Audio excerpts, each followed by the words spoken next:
Lecture du jour, bonjour. Et ce matin, c'était nombre 31 et 32. 31, c'est le peuple d'Israël qui doit attaquer les Madianites parce que ils n'ont pas été cool, entre guillemets. On peut résumer comme ça.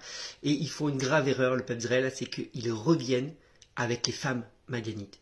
Et là, Moïse se met en colère en mode, mais vous n'avez pas tiré la leçon, vous n'avez pas retenu la leçon de ce qui s'est passé avec les femmes moabites.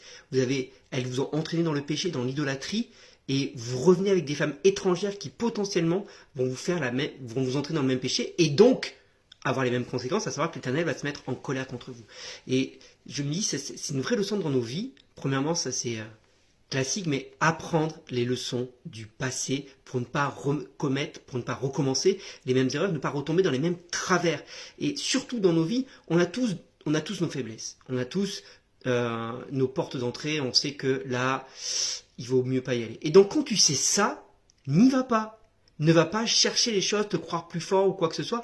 N'accepte pas le compromis dans ta vie et n'accepte pas de reprendre dans ta vie ce qui t'a déjà entraîné à pécher avant et t'a fait chuter dans le passé. Ne retourne pas à cela ou ne pense pas que tu pourras y arriver. Ok, ça c'est la première chose. La deuxième chose, c'est le chapitre 32. On voit qu'il y a deux tribus ennemies, entre guillemets, qui ne veulent pas passer le Jourdain, qui ne veulent pas conquérir le pays promis parce qu'ils trouvent que là où ils sont déjà bien.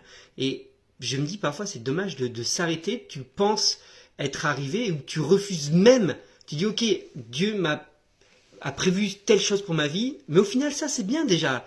Je suis sûr là je l'ai vu, je vais m'arrêter là quoi. Et j'ai envie de dire non, ne t'arrête pas si proche du but. Quand Dieu veut te faire rentrer dans un endroit, ne t'arrête pas à ce que toi tu penses être bon pour toi.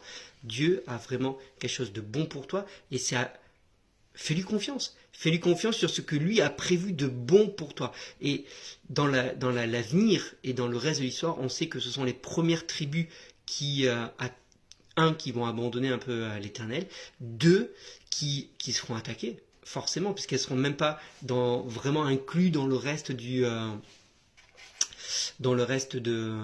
peuple. Ça va être les premières à subir les attaques de l'ennemi.